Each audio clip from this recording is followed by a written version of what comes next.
والصلاة والسلام على أشرف الأنبياء حبيب قلوبنا وحبيب نفوسنا قاسم محمد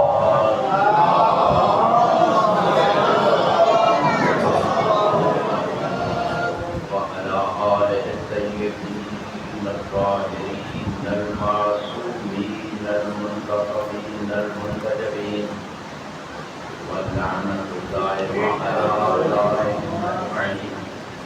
رب زدني علما رب اشرح لي صدري ويسر لي أمري واحلل عقدة من لساني يفقهوا قولي. حسبنا الله ونعم الوكيل نعم المولى ونعم النصير. أما بعد فقد قال الله سبحانه وتعالى في كتابه المجيد بسم الله الرحمن الرحيم إن الله مع الذين اتقوا والذين هم محسنون. صلوات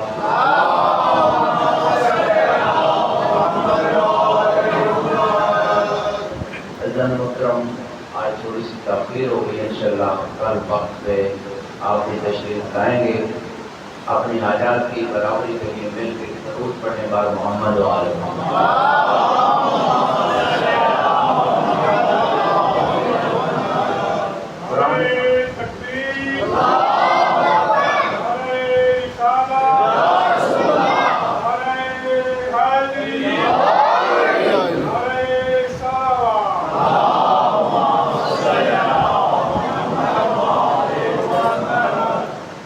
مبارک میں اللہ رب العزت کا ارشاد ہے کہ بے شک اللہ ان کے ساتھ ہے جو تقوی اختیار کرتے ہیں. والذین هم محسنون، اور ان کی دوسری خوبی یہ ہے کہ جن کے ساتھ خدا ہو جاتا ہے وہ یہ ہے کہ وہ نیکیوں کو انجام دیتے ہیں اور احسان کرتے ہیں. اور یہ وہ آیت کے یہ وہ جملے ہیں جو مولا علی علیہ السلام نے اس وقت بیان کروائے جب حمام جیسے صحابی نے کہا مولا صف لی المتقین، مولا مجھے متقین کی صفات ایسے بتائیں کہ مجھے لگے میں متقین کو سامنے دیکھ رہا ہوں. اور یہ خطبہ صفات المتقین نہج البلاغہ کا مولا امیر المومنین کا مشہور خطبہ ہے. آپ اہل علم و معرفت ہیں، یقیناً اس خطبے کا مطالعہ کیا ہوگا. اگر امام المتقین کے ماننے والے اس خطبے کو نہیں پڑھیں گے تو اور کون پڑھے گا؟ لہذا جس علی کو ہم امام المتقین مانتے ہیں اس علی کے صحیح شیعہ بننے کے لیے ان تمام صفات کو، ان تمام کوالٹیز کو جو مولا نے اس خطبے میں بیان فرمائی ہیں ان کو اختیار کرنا ضروری ہے. کیونکہ مولا کا مشہور لقب ہے امام المتقین. علی بھی متقین کے لیے ہادی و امام ہے، اور قرآن بھی ہدی للمتقین، قرآن بھی متقین کو ہدایت ہے. تو اگر کوئی ہدایت لینا چاہتا ہے قرآن اور اہل بیت سے تو اس کے دل میں تقوی ہونا ضروری ہے. کیونکہ اللہ نے قرآن کو تمام لوگوں کے لیے ہدایت بنا کے بھیجا. قرآن کہہ رہا ہے ہدی للناس. آپ ماہ رمضان میں یہ آیت سنتے پڑھتے ہیں شہر رمضان الذی انزل فیہ القرآن ہدی للناس. ماہ رمضان وہ مہینہ ہے جو تمام لوگوں کے لیے ہدایت ہے. لیکن سورہ بقرہ کی ابتدا میں ہے ذالک الکتاب لا ریب فیہ ہدی للمتقین، کہ یہ وہ کتاب ہے جو ہدایت دیتی ہے متقین کو. اب سوال یہ ہے، ایک طرف خدا کہہ رہے ہیں کہ تمام لوگوں کے لیے ہدایت، دوسری طرف فرما رہے ہیں کہ متقین کے لیے ہدایت. گھبرا تو نہیں گئے؟ اب جمع بندی کیسے کریں؟ اس کی ایک ایگزامپل آسان سی مثال ہے کہ بارش تو سب پہ برستی ہے، جو کوڑا ہوتا ہے اس سے بدبو آتی ہے، جو پھول ہوتا ہے اس سے خوشبو آتی ہے. اللہ نے ہدایت پورے انسانوں کے لیے قرار دیا قرآن کو، لیکن اس قرآن سے ہدایت کوئی لے گا جس کے دل میں تقویٰ ہوگا۔ دوسری طرف پر سورج ساری چیزوں پہ چمک رہا ہے، اگر کسی گندگی پہ سورج کی ہیٹ آ جائے تو بدبو آنا شروع ہو جاتی ہے، اور اگر ملتان کے آموں پہ آ جائے تو وہ پکنا شروع ہو جاتا ہے۔ ایک مل کے درود پڑے مار محمد والا۔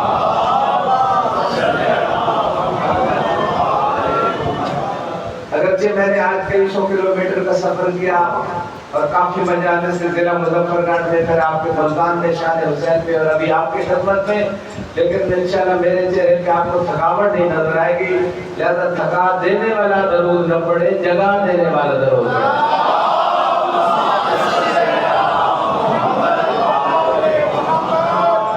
سلامت رہیں۔ تو آج یہ کر رہا تھا کہ مولا کا وہ خطبہ جس میں متقین کی صفات بیان ہوئی ہیں وہ سمجھے گے انشاءاللہ سٹیپ بائی سٹیپ، لیکن یہ جو قرآن کہہ رہا ہے کہ یہ وہ کتاب ہے جس میں شک نہیں، جو متقین کے لیے ہدایت ہے، اس کا ایک ظاہر ہے، یعنی قرآن صامت متقین کو ہدایت دیتا ہے، اس میں کوئی شک نہیں ہے۔ جب معصوم سے پوچھا گیا کہ اس آیت کا باطن کیا ہے، فرمایا وہ کتاب جس میں شک نہیں ہے، جو متقین کو ہدایت دیتی ہے، وہ علی ابن ابی طالب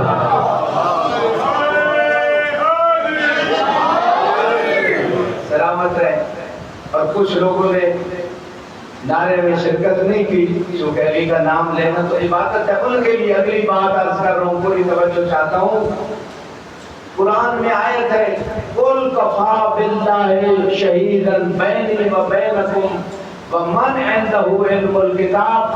اے میرے حبیب، یہ جو مشرکین مکہ ہیں یہ کہتے ہیں کہ آپ رسول نہیں ہیں، آپ کو گھبرانے کی ضرورت نہیں ہے، آپ کہہ دیجئے میری رسالت کی گواہی کے لیے ایک اللہ کافی ہے اور ایک وہ علی کافی ہے جس کے پاس پوری کتاب کا علم موجود ہے۔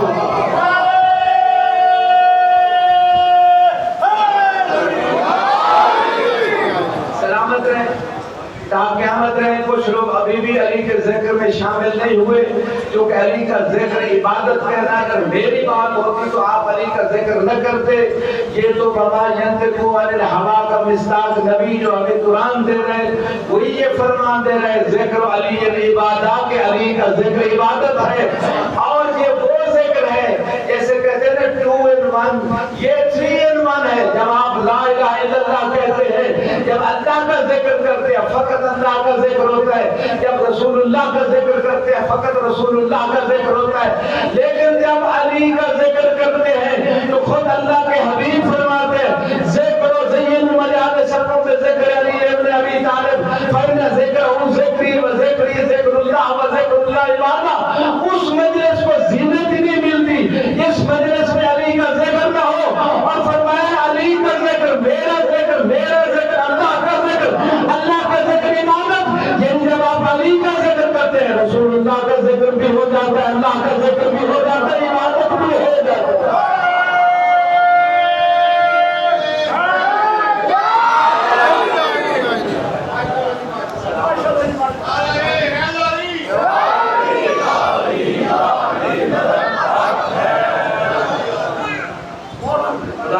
زبانوں کو سلامت رکھے، جو اہل بیت کی نصرت میں زبانیں بولتی ہیں اور جو اہل بیت کی نصرت میں ہاتھ اٹھتے یہ رائے گاہ نہیں جائے۔ یہ زبانیں جو اب اہل بیت کی نصرت میں بولتی ہیں، قبر میں حشر میں یہ زبانیں خاموش ہوں گی، علی بولیں گے کہ یہ میرا ہے۔ اہل معرفت اہل علم کا مجمع بیٹھا ہے، علی جنت سے نہیں کہیں گے پورے صراط پہ بیٹھ کے یہ میرا اسے چھوڑ دو اور یہ تیرا اسے لے لو، بلکہ مجھے یہاں مسلمانوں کے پہلے حاکم خلیفہ حضرت ابو بکر کا وہ قول یاد آ جاتا ہے، چونکہ انہوں نے ان کو پہلا مانا ہے، ہم نے تو غدیر سے علی کو پہلا مانا ہے۔ وہ کہتے ہیں کہ میں نے ان کانوں سے سنا، ان آنکھوں سے رسول کو کہتے ہوئے دیکھا، فرمایا لا یجوز احد الصراط الا بجواد من علی ابن ابی طالب۔ آپ آپ میں حاجی بھی بیٹھے ہیں، زائر بھی بیٹھے ہیں، 40 قریب آ رہی ہے، سب کو مولا حسین کی زیارت نصیب ہو۔ اس وقت تک بندہ کسی کنٹری میں جا نہیں سکتا جب تک اس کے پاس جواز، پاکستان کے پاسپورٹ پہ ابھی بھی جواز کا لفظ لکھا ہوا ہے عربی میں، یعنی جب تک اس کے پاس پاسپورٹ نہ ہو دوسرے کنٹری میں انٹری ممنوع ہوتی ہے، غیر قانونی ہوتی ہے۔ اللہ کے رسول فرما رہے ہیں، ابو بکر فرماتے ہیں میں نے رسول اللہ سے سنا کہ فرمایا کوئی بندہ پولیس راز سے گزر سکتا ہی نہیں جب تک کہ اس کے ہاتھوں میں علی کی طرف سے دیا ہوا پاسپورٹ نہیں ہو۔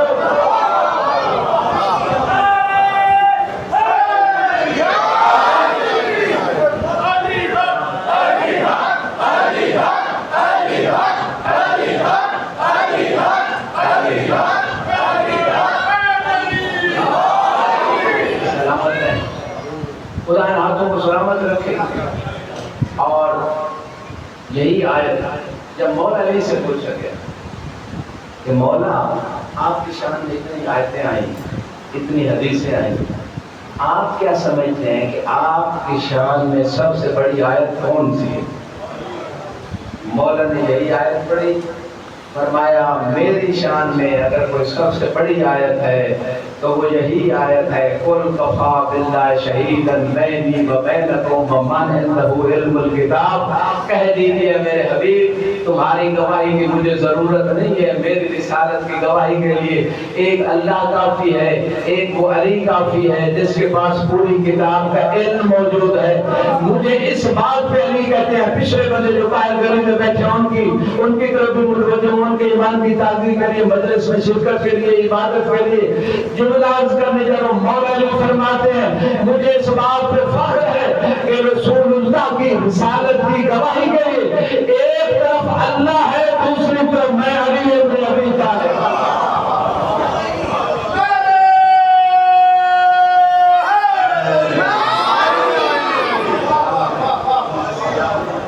سلامت رہے جو بڑے تھکے تھکے جنہوں نے شام کا کھانا نہیں کھایا۔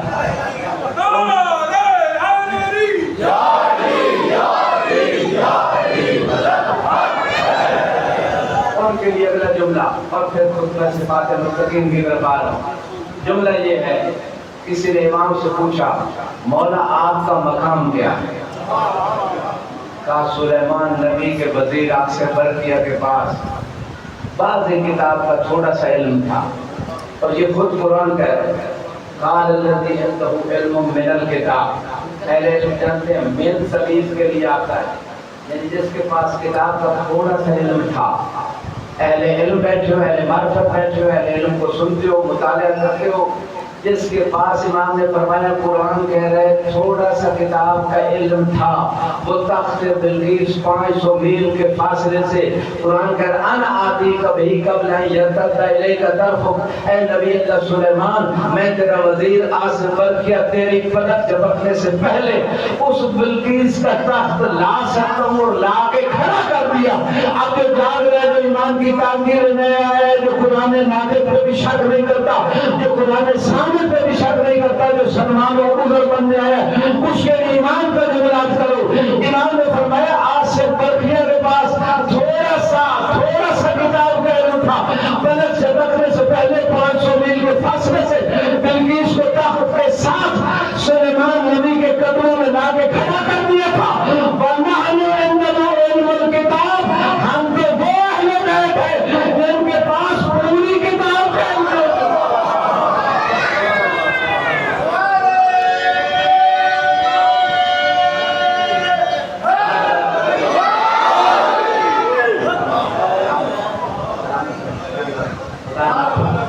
خدا ان ہاتھوں کو سلامت رکھے، خدا ان ہاتھوں کو سلامت رکھے۔ اس امام المتقین نے حمام جیسے صحابی جب عرض کیا نا مولا مجھے متقین صفات تو بتا، امام نے ایک جملہ فرمایا یا حمام اتق اللہ واحسن، تقوی اختیار کرو، نیکی کرو، کیونکہ اللہ قرآن میں کہہ رہے ہیں ان اللہ مع الذین اتقوا والذین هم محسنون، کہ اللہ ان کے ساتھ ہوتا ہے جو تقوی اختیار کرتے ہیں، جو نیکیاں کرتے ہیں۔ آج دنیا کی بڑی بڑی طاقتیں جو اپنے آپ کو سپر پاور سمجھتی تھی،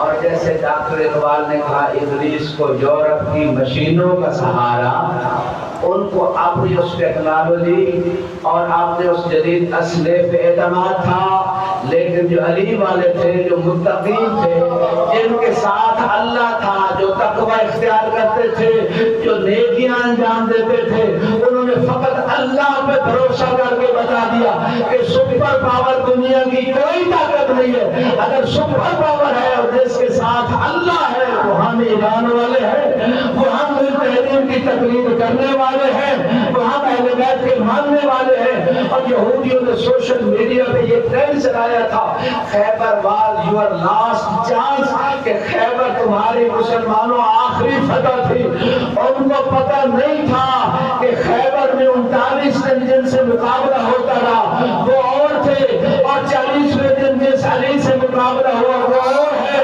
لہذا آج بھی ان کو پتہ نہیں تھا کہ ہمارے سمجھتے تھے ہمارا مقابلہ ان مسلمانوں سے جن کے لیڈر 39 دن فتح نہ کر سکے۔ ان کو نہیں پتہ تھا کہ ایمان والے اس علی کو امام مانتے ہیں جو کرار ہے پہلے فتح۔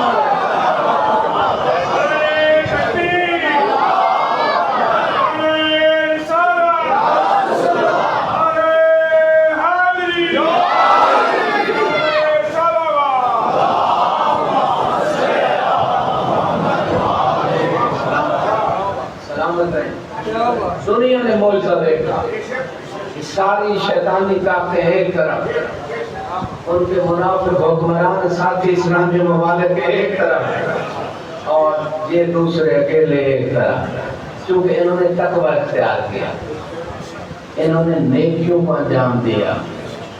یہ وہ ایران ہے 99 میں جب میں قوم سے مشہد زیارت کے لیے جا رہا تھا، اور قوم میں جب پڑھ رہا تھا، نجف میں تو بعد میں پہنچا، لیکن میں نے دیکھا جنوری کا مہینہ، سردی، نیشمور کا مقام ہے، اتنی لمبی ٹرین میں ایک اعلان ہوا کہ نماز صبح کا وقت ہے۔ چند منٹوں میں بچے، بوڑھے، جوان، مستورات اترے، ٹھنڈے پانی سے وضو کیا، نماز پڑھی۔ یہ انقلاب ایسے نہیں آیا، اہل بیت کی اطاعت سے آیا۔ نعرہ تکبیر،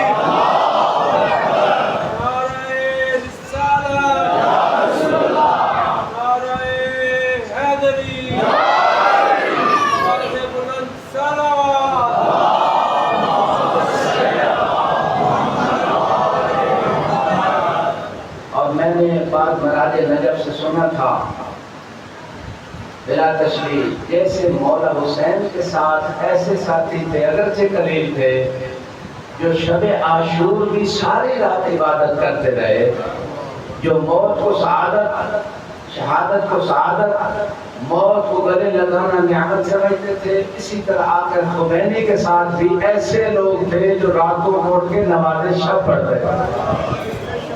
اگر ہم امام زمانہ کے انقلاب کے لیے منتظر ہیں تو جوانوں ساری رات اس موبائل پہ بیٹھ کے کہیں ایسا نہ ہو صبح کی نماز قضا ہو جائے۔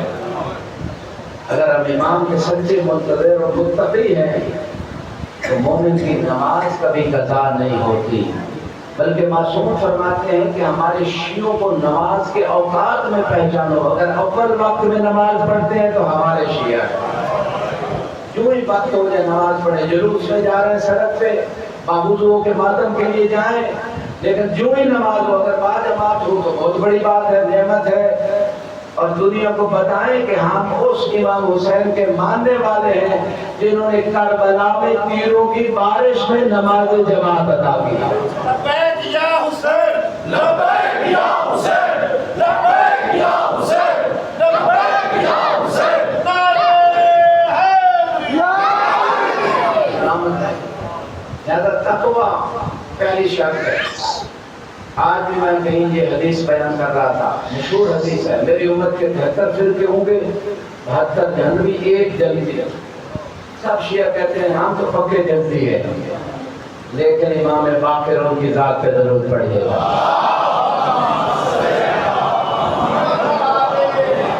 فرماتے ہیں جو 72 فرقے فرقے جہنمی ہیں، ان میں 60 کو ہے جو ہمیں امام نہیں مانتے، لیکن جو باقی 13 فرقوں میں 12 جہنمی ہیں وہ ایسے 12 فرقے ہیں جو ہم اہل بیت کو امام مانتے ہیں۔ اور میں سوچتا رہا کہ یہ 13 فرقے جو امام نے بیان کیے، شیعوں گھر میں 12 جہنمی ہیں، یہ ایک فرقہ ناجی کا کون سا ہو سکتا ہے؟ تو ذہن میں وہی جواب آیا جو حدیث ثقلین میں انی تارک فیکم الثقلین کتاب اللہ و عترتی اہل بیتی ما ان تمسکتم بہما لن تضلوا من بعد ابدا۔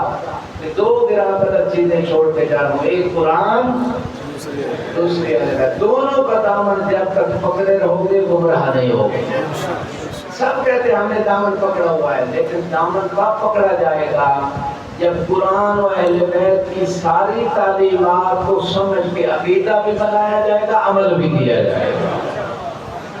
یہ نہیں اپنی پسند ڈاکٹر نے میڈیسن لکھی، اپنی پسند کی میٹھے شربت کو لے لیا، سیرپ کو لے لیا، جو کڑوی دوائی ہوئی چھوڑ دی، شفا نہیں ملے گی۔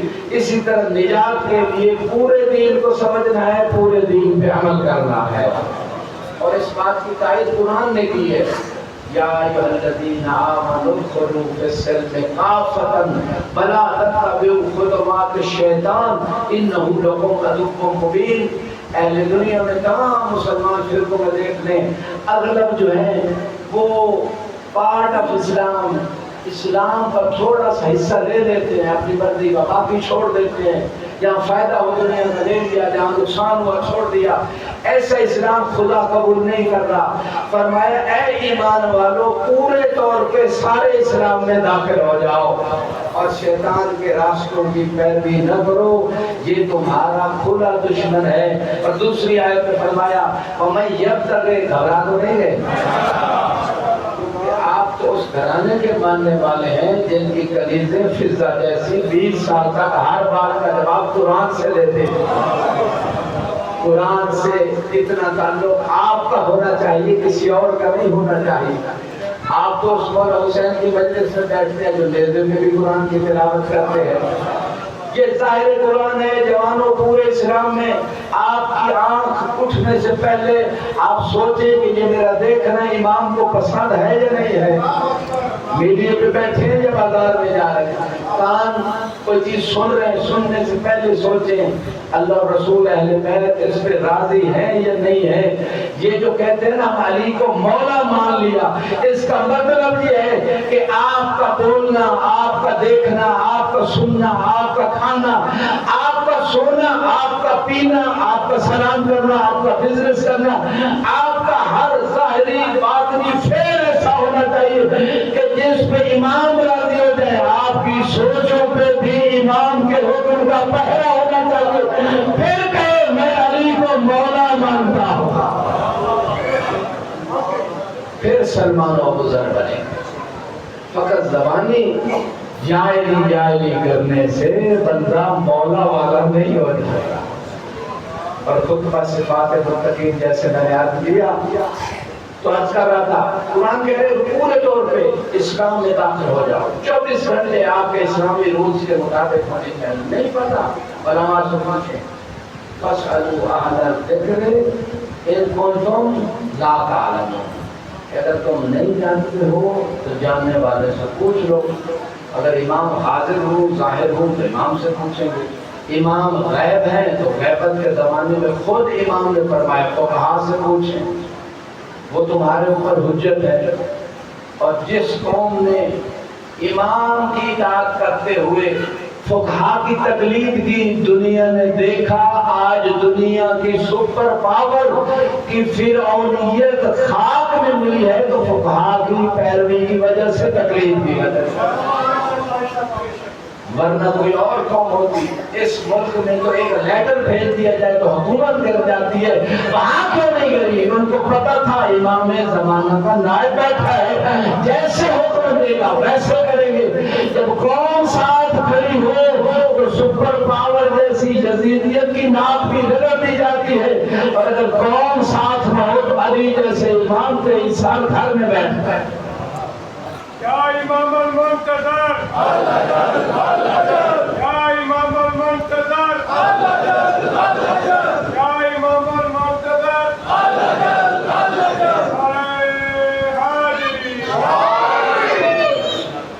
اور زیادہ دیر آج احمد نہیں دوں گا، لہذا امام کا انہوں نے ذکر کیا۔ 1200 سال سے امام کیوں انتظار میں ہے؟ امام ہمارے انتظار میں ہے کہ کب ہم حبیب ابن مظاہر بنے، کب ہم مسلم ابن اوسجہ بنے، کب ہم میں سے ایسے جوان پیدا ہوں کہ جو قاسم کی طرح موت کو میٹھا سمجھتے ہوں، تب ہمارے اندر معرفت والے سلمان و ابوذر بنے۔ امام صادق کے پاس ان کی ذات پہ درود پڑھ لیتا۔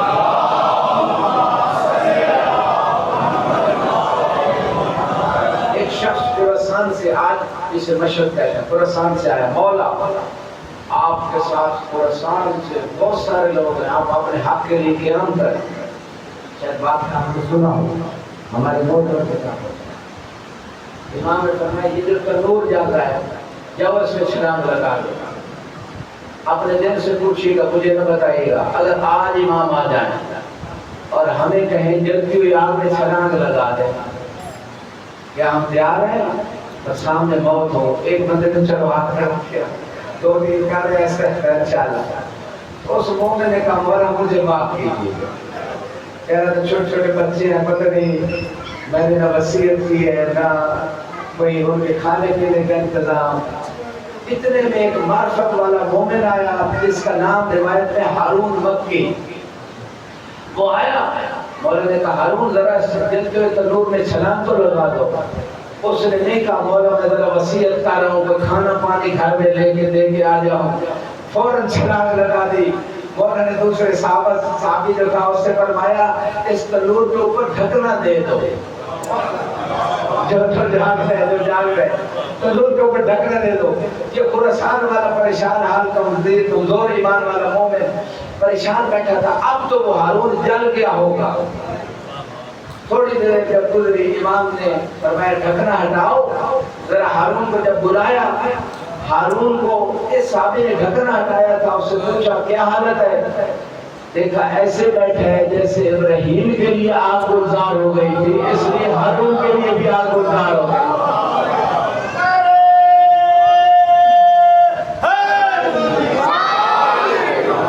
سلامت رہیں۔ لہذا جو علی کا ایمان رکھنے والا، کبھی ایمان رکھنے والا شیعہ ہے، اس کے لیے آگ گلزار ہو جاتی ہے۔ اس پہ باقاعدہ کئی واقعات ہیں، ہم اس طرف نہیں جاتا۔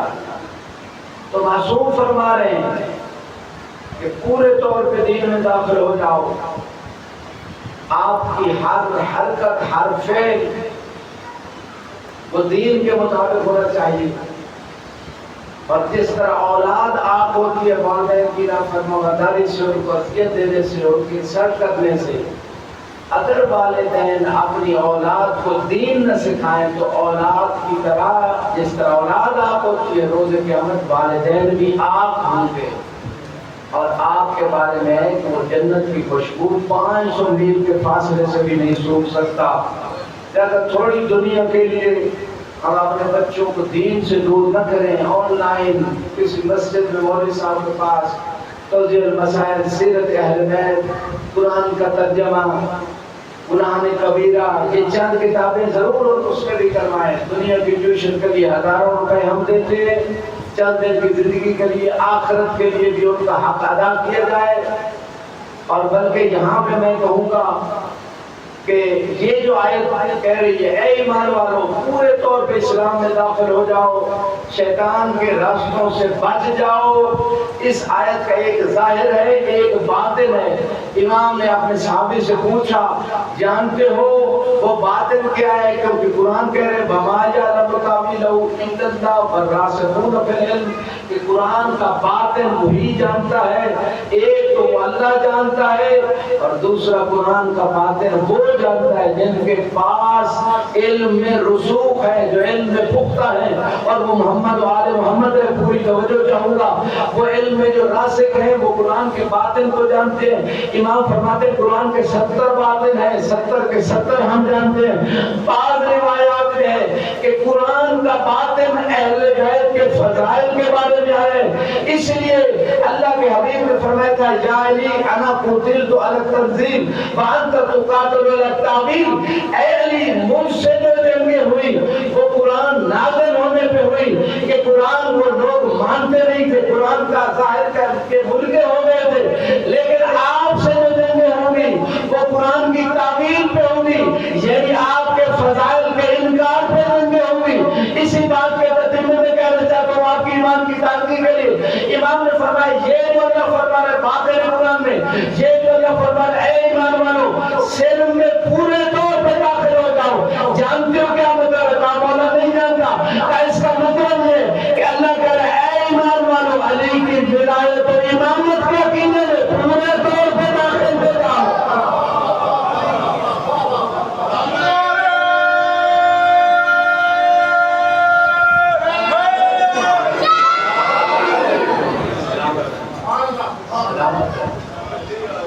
چاہے پورے دین میں داخل ہو پھر بھی عقیدہ اور عمل قرآن اور اہل بیت. پورے طور پہ ولایت میں داخل ہونے کا مطلب بھی یہی ہے کہ پورا عقیدہ اور پورا عمل اور پورا دین قرآن اور اہل بیت سے رہنا ہے. لہذا یہ جزوی ولایت فائدہ مند نہیں ہے. آخری جملے اور مسائل کی طرف آ رہا ہوں.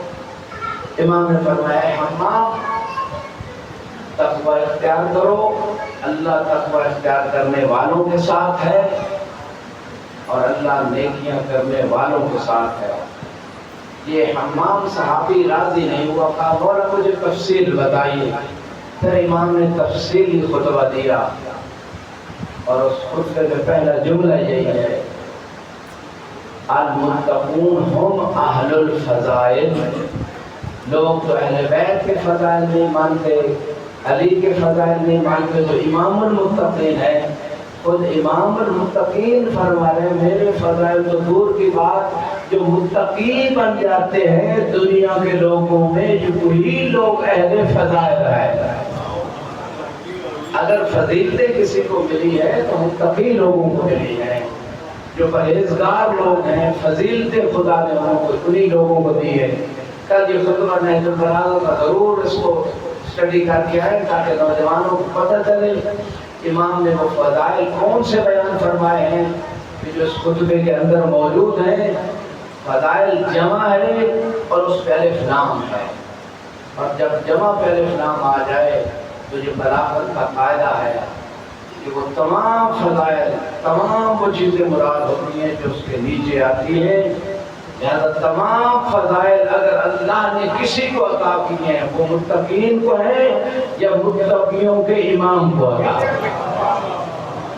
اور اس حوالے سے مجھے ایک حدیث کی یاد آ گئی, مشہور حدیث ہے جس میں فرماتے ہیں اللہ کے رسول لو ان الاشجار اقلاما والبحار مدادا.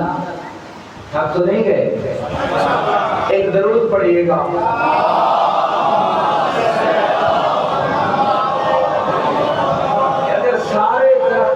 بنا دیے جائیں اور سارے سمندر سیاہی بنا دیے جائیں اور سارے جن حساب کرنے لگیں والجن حسابا والانس کتابا, اور سارے دنیا کے انسان لکھنے لگ جائیں لما اوصو فضائل علی ابن ابی طالب, وہ سارے سمندر ختم ہو سکتے ہیں, وہ درختوں کی کلمیں ختم ہو سکتی ہیں, جن حساب سے عاجز لا سکتے ہیں, انسان لکھنے سے عاجز لا سکتے ہیں, لیکن علی کے فضائل ختم نہیں ہوتے.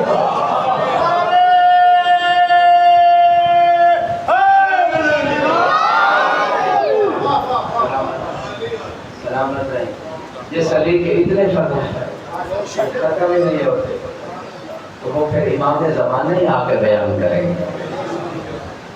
ہم تک تو اتنے فضائل نہیں پہنچے. جیسے کسی سنی عالم دین سے پوچھا گیا کہ علی کے بارے میں خدمت ہے, علی کے دشمنوں نے فضائل چھپائے علی کی دشمنی میں, علی کے دوستوں نے چھپائے تقیے میں, کیونکہ علی کا نام لینے پہ بھی گردنیں اڑ جاتی تھی, کیونکہ بعض حاکم حکام نے لکھا تھا اپنے گورنر کو کہ جس کا نام علی کے نام پہ اس کا خون معاف ہے. لہذا یہ عالم علی کے نام پہ بدلے ہوتے ہیں۔ لہذا سنی عالم دین کہتے ہیں کہ دشمنوں نے دشمنی میں چھپائے، دوستوں نے تقیے میں چھپائے، پھر بھی علی کے اتنے فضائل ہیں کسی اور کے اتنے فضائل دیگر نہیں ہیں۔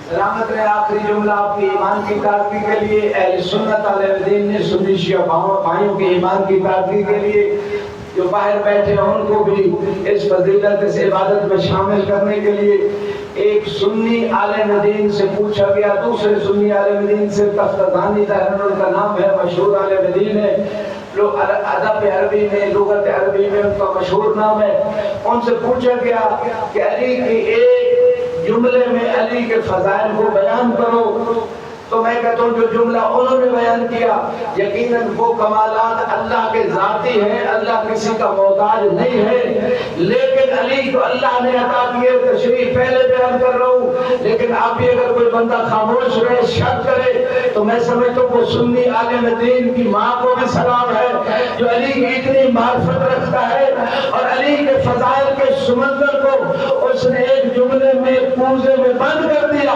اس نے کہا احتیاج الکل فی کل الى علی ابن ابی طالب واستغناء علی ابن ابی طالب من الکل فی کل، دلیل علی افضلیت ہی کہ دنیا کی ہر مخلوق کا علی کی طرح محتاج ہونا ہر چیز میں، اور علی کا اللہ رسول کے علاوہ ہر ایک سے ہر چیز میں غنی ہو جانا، یہ علی کی افضلیت کی دلیل ہے۔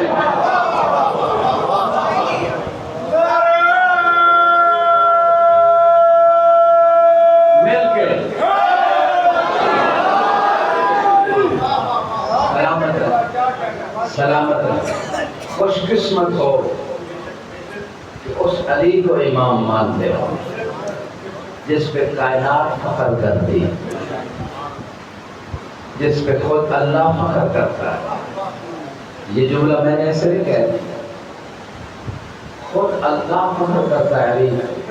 آخری جملہ کل آپ خود پر صفات متقین دیکھ کے آئیں گے، پہلی سطر سے ابتدا کریں گے اور ان صفات کو ذہن میں بٹھائیے اور ان پہ عمل کریں۔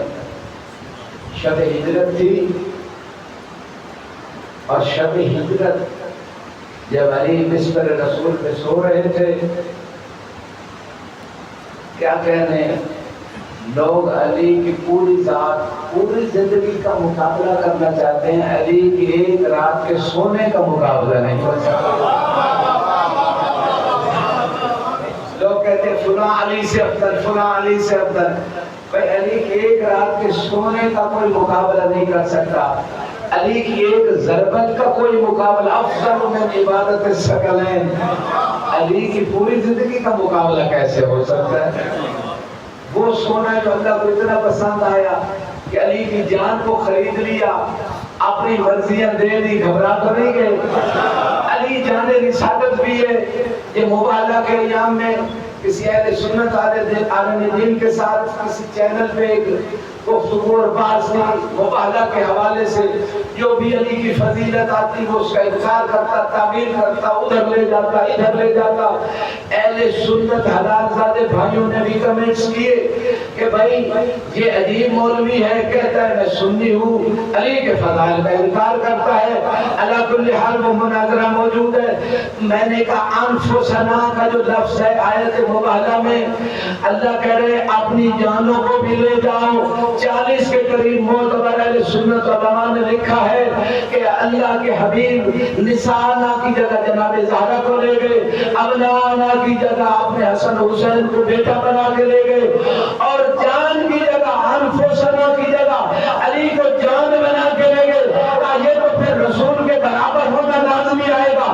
میں نے کیسے رسالت ثابت نہیں ہوتی، بلکہ فرمایا لا نبی عبادی، علی تیرا وہی مقام ہے جو ہارون کی بات، جو موسیٰ کی بات میں ہارون کا تھا، تو میرا وسیع ہے لیکن نبی نہیں ہے۔ باقی تمام کمالات جو نبی کے پاس تھے وہ علی کے پاس تھے، کیونکہ اللہ کے نبی نے فرمایا انا والی من نور واحد، ہم دونوں ایک نور ہیں۔ تو جو پہلے نور کے کمال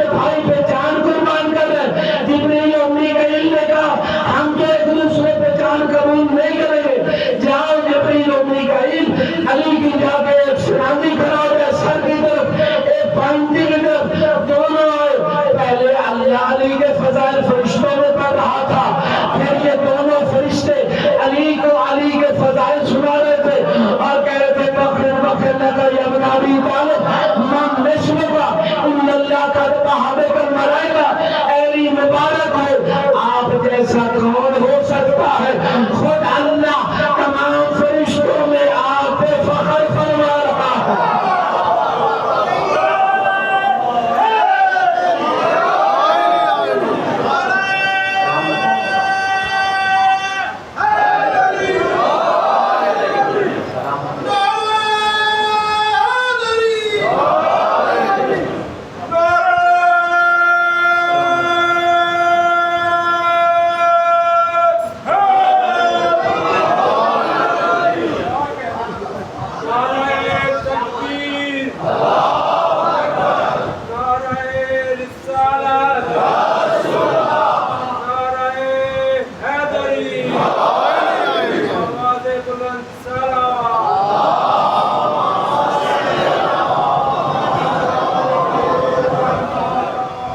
عزت خدا نے دی مسائل امت نے تو اسی بات کا ہے جو اتنی عزت کے مالک تھے انہیں کی بیٹیاں درباروں میں دکھ اسی بات کا ہے جو نانا کی میدان پہ رات کو جایا کرتی ہے مسلمانوں یہ اجر رسالت کے ادا کرنے کے دن ہیں یا رسول اللہ ہم کربلا میں نہ تھے لیکن آج ہیں تیری اولاد کا بڑا افسوس ہے تیری بیٹیوں کی چادر لٹنے کا بڑا افسوس ہے یا رسول اللہ ہم تجھ سے محبت کرتے ہیں لہذا تیری آل اولاد سے بھی محبت کرتے ہیں اہل سنت بھائیوں کی کتابوں میں ہے کہ ایک دن اللہ کے رسول نے فرمایا اے ام سلمہ میرے حجرے میں کوئی نہ آئے روایت کہتی اتنے میں مولا حسین آئے حجرے میں داخل ہو گئے ام سلمہ پیچھے سے دوڑتی ہوئی پہنچی کیا دیکھا حسین نانا کے سینے پہ بیٹھے نانا کی آنکھوں سے آنسو جاری ہے تحریک آنسو سے طرف ہوئی ہے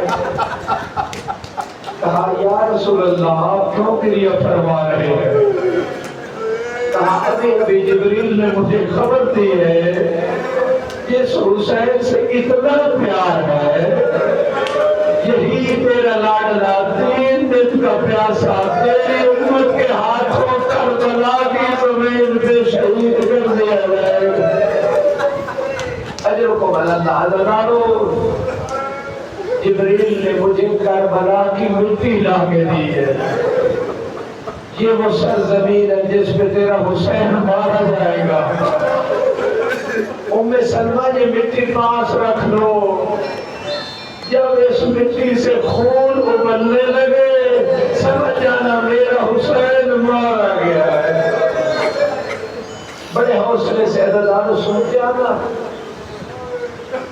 لوگ کہتے ہیں نا کہ زندہ کورونا بدعت ہے ان علماء سے جا کے کوئی پوچھے آپ کی کتابوں میں ہے رسول حسین کو رو رہے ہیں حسین بھی زندہ ہے رسول بھی زندہ ہے زندہ حسین کو رونا بدعت نہیں سنت رسول ہے ام سلمہ کہتی ہیں دن گزرتے رہے جب عصر عاشور آئی میں نے خواب میں رسول اللہ کو دیکھا سر سے امامہ اترا ہوا ہے سر میں خاک موجود ہے میں نے کہا یا رسول اللہ آپ نے کیا حالت بنائی ہوئی ہے سنو گے عزیزانو پرانے عزیزان بیٹھی ہو یقیناً تمہارے دل میں بڑا درد ہے مولا حسین کا ام سلمہ ابھی ابھی حسین کی قبر بنا کے آ رہا ہوں، ابھی ابھی کربلا سے آ رہا ہوں۔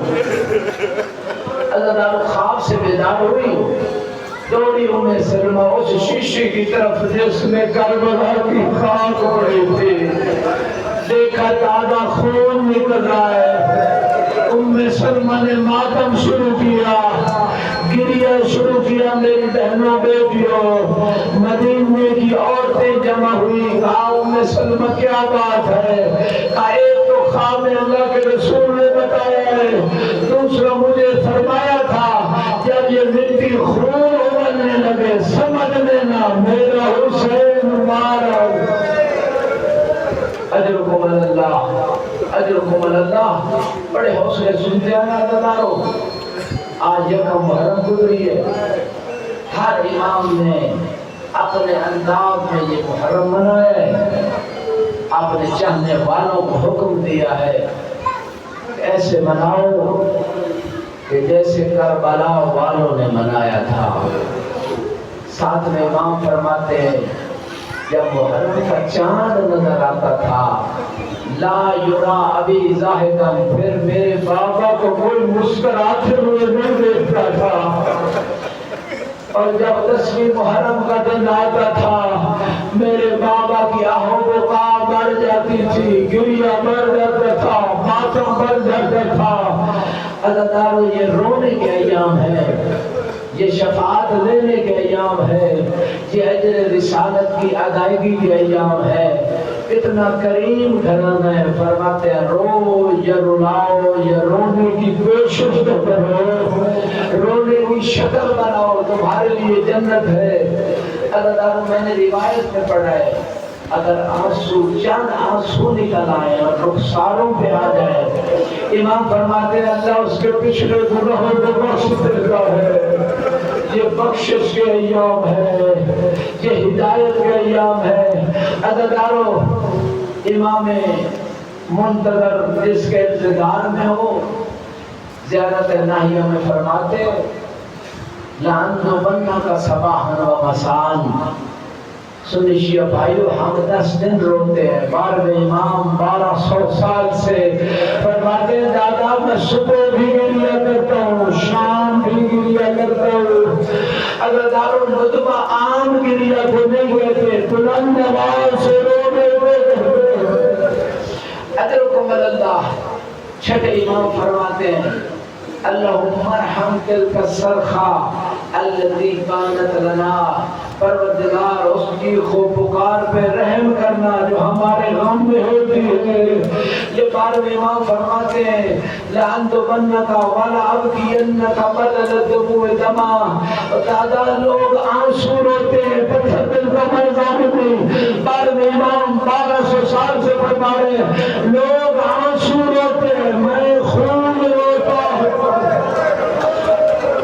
لوگ دادا آنسو روتے ہیں، میں خون روتا ہوں۔ اگلا جملہ پتھر دل کا میدان میں امام رضا فرماتے ہیں ان الحسین اقرع جفون اللہ۔ اے ابن شبیر، حسین کے دم نے ہمیں اتنا رلایا ہے، ہماری آنکھیں زخمی ہو چکی ہے۔ اجرکم اللہ۔ بڑے حوصلے سے عزیزانو، اہل بیت کی آنکھیں زخمی ہو گئی۔ یعقوب کا ایک یوسف جدا ہوا تھا، اتنا روئے بینائی چلی گئی۔ قرآن کہہ رہے ہیں باب یزت اے نہ ہو، آنکھیں سفید ہو گئی۔ اللہ جب چوتھے امام سے کسی نے کہا مولا کب تک روئے گے؟ کہا یعقوب کا ایک یوسف گرفت ہوا تھا، پتہ بھی تھا زندہ ہے، میری آنکھوں کے سامنے ایک نہیں 18 یوسف ہے۔ اجرکم اللہ۔ شرم نہ کر، پتہ نہیں اگلا محرم نصیب ہو نہ ہو۔ مظفر گڑھ میں ایک بانی مجلس پچھلے سال موجود تھا، اس سال دنیا سے جا چکا تھا، پتہ نہیں اگلا محرم نصیب ہو نہ ہو۔ ہر مجلس کو آخری مجلس سمجھ کے رویا کرو۔ عزیزانو، میں نے آنکھوں سے شیخ صدوق نے اپنے حوالے میں روایت لکھی ہے ان الحسین لجرا من یبکی ہے۔ حسین عرش پہ بیٹھ کے ہر مومن کی خواہش ہے مولا کی قبر کی زیارت ہو گئے، خدا تمہیں زیارت نصیب کرے، خوش قسمت ہو، روایت بھی معتبر، عالم بھی معتبر، کتاب بھی معتبر۔ مولا حسین کہتے ہیں میں ہر اس چہرے کی زیارت کرتا ہوں جو میرے غم میں گریا اجرکم اللہ۔ امام حسین تمہارے چہروں کو عرش پہ بیٹھ کے دیکھ رہے ہیں، ایک عزاداروں کے چہروں کی زیارت امام حسین کرتے ہیں، دوسرا اپنی قبر کے زائروں کی زیارت خود مولا حسین کرتے ہیں، عرش پر بیٹھ کے زائروں کو دیکھتے ہیں اور ان کے لیے استغفار کرتے ہیں، پھر کہتے ہیں بابا علی تو بھی ان کے لیے استغفار کر، پھر کہتے ہیں اے میری ماں زہرا تو بھی ان کے لیے استغفار کر۔ خوش قسمت ہو زائروں عزاداروں، تمہاری شفاعت بھی زہرا کرے گی، تمہاری بخشش کا ذریعہ بھی زہرا ہے۔ یہ پرسہ اس زہرا کو دو جسے امت نے بابا کو رونے میں نہیں بنایا، یہ وہی زہرا ہے عزاداروں، یہ وہی زہرا ہے جس کے لیے پہلا امام بارگاہ مولا علی نے جنت البقیع میں بنوایا تھا۔ چونکہ مدینہ کے لوگ آگے کہتے تھے اے علی بیوی سے کہو یا دن کو روئے یا رات کو روئے۔ عزاداروں بیوی نے کیا جواب دیا؟ کہا ان سے فرما دیجئے اب یہ رونے والی زیادہ دن زندہ نہیں رہے گی۔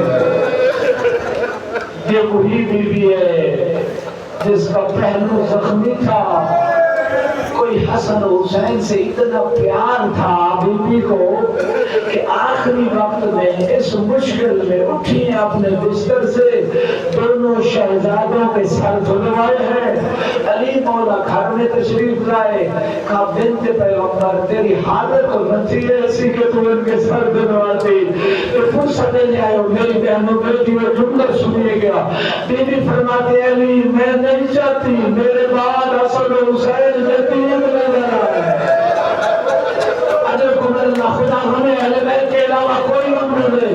میں کہوں گا بیوی تجھے گوارا نہیں کہ زندہ حسن حسین تیرے بعد یتیم نظر آئے۔ جب کربلا میں شمر ملعون کے نجس ہاتھوں میں مولا حسین کی زلفیں تھی اور جناب زینب پوچھ بھی رہی تھی اے بیٹا زین العابدین بتا تیرا بابا کہاں ہے؟ پھپھی اماں میرے بابا کا سر نیزے پہ سوار۔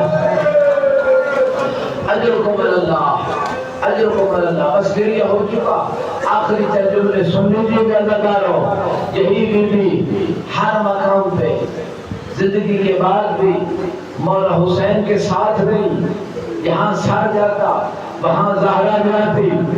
روایت میں کہ جب خولی ملعون مولا حسین کا سر گفت کے لے آیا، جب اپنے گھر میں لایا ایک تنور میں چھپا کے رکھ دیا، بیوی سے کہا اب ہم امیر ہو جائیں گے۔ کہا کیسے؟ کہا حسین کا سر لایا ہوں انعام ملے گا۔ کہا لعنت ہو تجھ پہ، لوگ سونا چاندی لاتے ہیں تو رسول کے بیٹے۔ اجرکم اللہ، اجرکم اللہ۔ مومنہ بیوی تھی، کہا آج کے بعد میں تیرے ساتھ زندگی نہیں گزاروں گی۔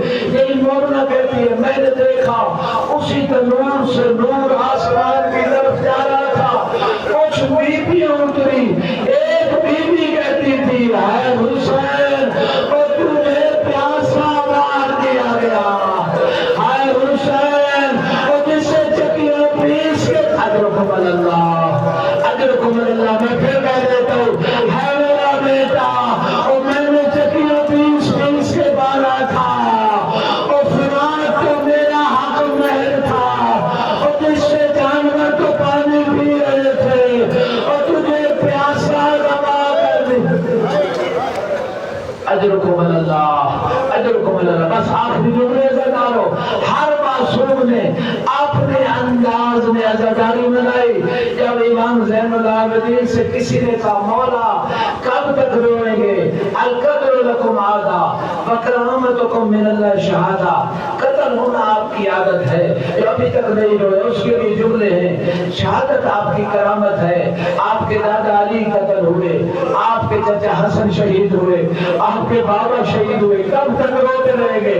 امام نے ایک جملہ کہا، تم نے سچ فرمایا، قتل ہونا ہماری عادت ہے، شہادت ہماری کرامت ہے، لیکن اتنا بتا بہنوں بیٹیوں کے لیے، سب کے لیے، باہر والوں کے لیے جملہ کرو۔ امام نے مسائل پڑھے، اے ابو حمزہ سنالی، اتنا بتا عاشور سے پہلے علی و بطول کی بیٹیوں کا کوفہ و شام کے بازاروں میں قیدی بنا کے ننگے سر جالا،